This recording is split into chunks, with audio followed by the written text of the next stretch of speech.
Hi, I'm Chris, the creative director from Bit Games.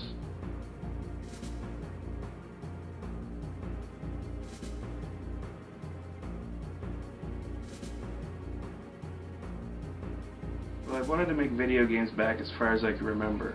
My first system was an Intellivision 2. I think I was around 8. You couldn't get me away from the thing. Probably about 5 years after that, I got my next machine, a Commodore 64, and that really started it all. Sandy's Blade has seen many incarnations, most of which have never come to see the light. I had designed a character in my late teens, but he had no name or purpose. In high school, I had written a short story about an axe that had a human mind, so to speak. It was a narrative. It went over well. It got me an A+. Later on, I found the story and drawings in a box and started to play around with the idea again. Eventually the axe became a sword, and I came to wonder, how did the sword have a mind in the first place? And so the new story began. We needed a hero of sorts, nothing but tragedy and an ending that would make you want to stand in oncoming traffic because it was that sad. So I wrote the story in rough. It became a comic book. I made 3 issues of it before I couldn't take drawing it anymore.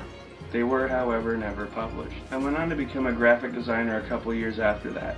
On occasion, still sketching a character I could never let go of. Having a background of art, programming, and now design, I started to dabble in game development, my childhood dream. Never really taking it too seriously, I started with a program called Construct and began developing a game for my daughter called Go-Go Maddie. 2 different games, in fact, I've done now. The original game I did for my daughter shows my love of Sega and Capcom arcade and console games from my youth.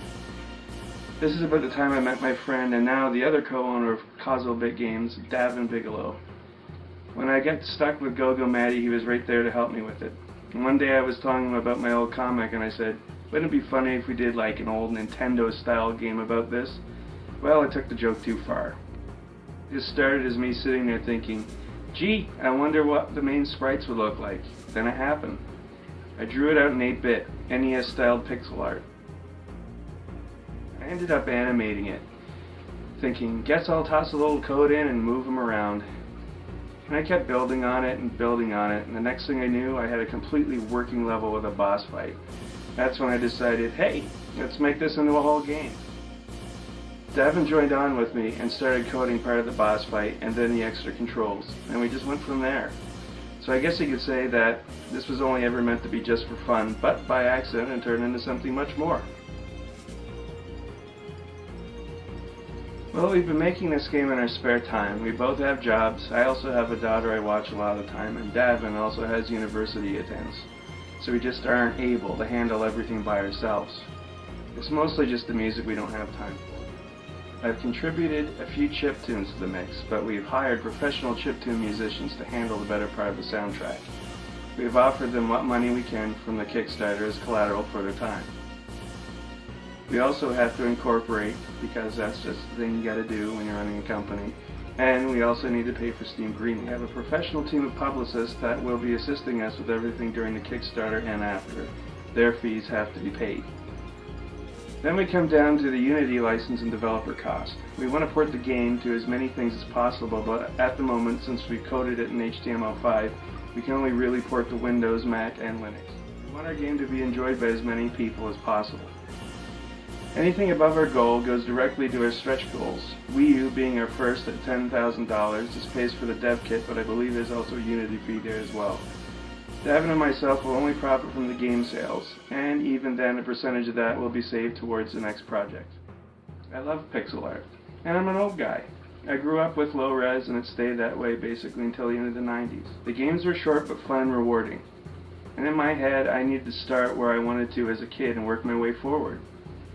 So if the sequel comes out for this, depending on the game's success, they will probably stay 8-bit. Any other games will progress through time. The other game we're currently developing, Go-Go Maddie, is more of a 16-bit / 32-bit era game. It's pixel art, but it goes beyond what the systems at the time could do. And Sandy's Blade is like a big thank you to all the games that really hit me as a kid. Batman, Ninja Gaiden, and Castlevania on a Nintendo, Rastin, Ghosts and Goblins, and Black Tiger in the arcade. Batman heavily influenced the gameplay of Insanity's Blade, while the rest were more atmosphere of the game. To me, pixel art is video games. You automatically relate to famous game graphics. Old games you can come back to. They're not long enough that you're going to lose days at a time. You might lose one, but you'll come back to the ones you love. Always. Just like your favorite movies. Aside of the ones mentioned before, we have a ton of other ideas brewing for later down the line. But Go Maddie, which already has a lot of the main code completed, will be the next game to be released, probably later in 2014.